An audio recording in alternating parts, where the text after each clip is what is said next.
Graça e paz, meu amado. Que o Senhor Deus continue abençoando ricamente a sua vida e a vida da sua família. Existem muitas filosofias de vida ao nosso redor em nossa sociedade.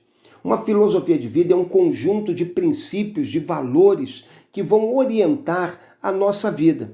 Dessa maneira, eles vão orientar a maneira como nós nos posicionamos diante da vida, vão orientar as nossas ações, vão orientar as nossas atitudes. Quando Jesus conta a história daquele homem que desce de Jerusalém para Jericó, e naquela estrada de Jerusalém para Jericó, que era uma estrada que vivia com muitos assaltantes, esse homem ele é assaltado, espancado, roubam os seus bens e o deixam meio morto à beira da estrada. Quando Jesus conta essa história, que é narrada lá em Lucas, capítulo 10, de 25 a 37, Jesus nos revela algumas filosofias de vida que continuam presentes hoje em nossa sociedade. A primeira filosofia de vida que Jesus nos revela é a filosofia dos assaltantes. A filosofia deles pode ser sintetizada da seguinte maneira: o que é teu é meu, vou tomá-lo. Então, eles fazem exatamente isso com aquele homem.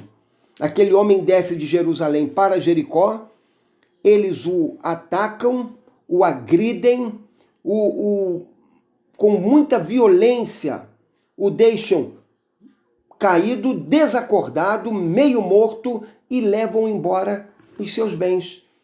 Para eles, o que importava era a sua própria vontade. Eles eram egoístas e viviam apenas para si mesmos. Aquilo que pertence ao outro, para eles, é alvo de cobiça. E eles querem tomar aquilo que pertence ao outro, ainda que, se preciso, usem de violência. Não é verdade que essa mesma ideia continua presente em nossa sociedade ainda hoje? Quando nós ouvimos um jornal ou lemos um jornal, quantas vezes nós tomamos consciência de notícias de corrupção, de roubo, de mau uso de recursos? Quantas vezes nós lemos sobre fraudes, sobre enganos, e em que as pessoas estão apenas explorando o seu semelhante e tomando, inclusive muitas vezes usando de violência, aquilo que não lhes pertence.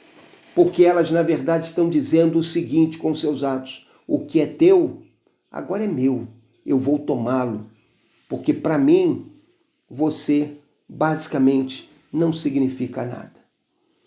Há uma segunda filosofia de vida, e é a filosofia de vida que nós encontramos presente na vida do sacerdote, que desce, passa pelo mesmo caminho, vê o homem caído, mas passa longe dele. A lei proibia o sacerdote tocar em um morto, mas o texto bíblico não diz que ele estava morto, diz que ele estava meio morto, quase morto. Mas apesar disso, o sacerdote, para não se contaminar, passa longe dele. Talvez o sacerdote, inclusive, pensasse: eu não sei quem ele é, se ele é um publicano, se ele é uma pessoa de má índole. Então, de igual maneira, ele passa longe.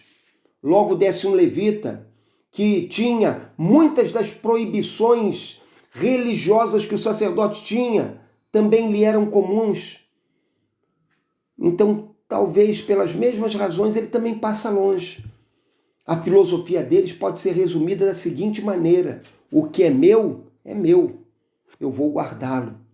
E eles passam por ali, eles olham o homem, eles veem o homem caído, veem aquele homem necessitando de ajuda, mas eles passam por ali indiferentes, porque a preocupação deles era apenas consigo mesmo, a sua própria segurança, os seus próprios bens, as suas próprias riquezas, as suas próprias ideias. Quantas pessoas não estão vivendo dessa maneira em nossa sociedade? Vivem para si mesmo, se preocupam apenas consigo mesmo, não estão interessadas naqueles que estão ao seu redor, que estão sofrendo ao seu redor. Elas, mesmo que elas tomem conhecimento do sofrimento do outro, Isso não lhes interessa, porque elas se embruteceram, elas têm uma casca grossa de indiferença sobre o seu coração e elas passam ao largo dessas pessoas porque elas não estão interessadas com o outro, interessadas em abençoá-lo. Mas aí nós encontramos uma terceira filosofia de vida, e a filosofia daquele samaritano. Para o judeu, ele era um maldito samaritano, mas é esse samaritano que vê aquele homem caído, que se aproxima dele, que quando ele se aproxima, ele o contempla e ele é tomado de compaixão.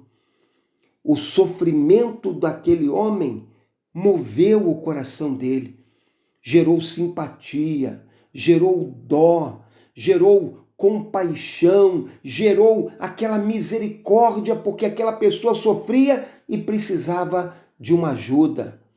Então diz a Bíblia que ele chegou perto dele, enfaixou as suas feridas, aplicou-lhe azeite e vinho como um medicamento para ajudá-lo na sua recuperação, colocou-o sobre a sua própria montaria, levou-o para uma hospedagem, pagou o tempo que ele ficou ali para se recuperar e se comprometeu, se houvesse necessidade de pagar algo mais, ele pagaria.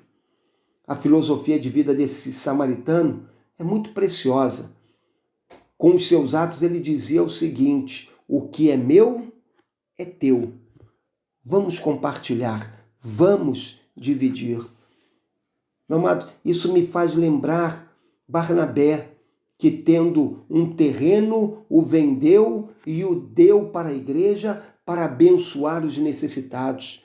Isso me faz lembrar aquelas palavras de Jesus que diz que mais bem-aventurada coisa é dar do que receber. Isso me faz lembrar o fato de que a nossa vida deve ser vivida dessa maneira.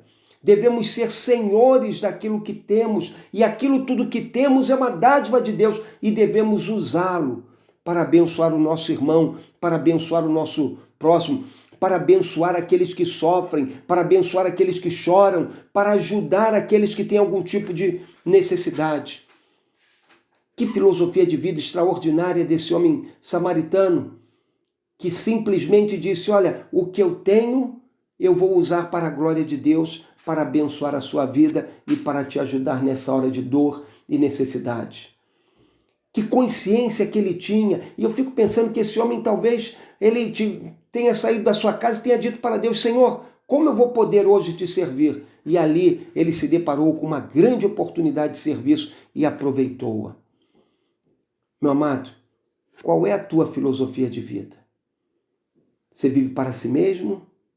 Você vive apenas para oprimir e explorar? Ou você já compreendeu que a melhor filosofia de vida é a filosofia do samaritano?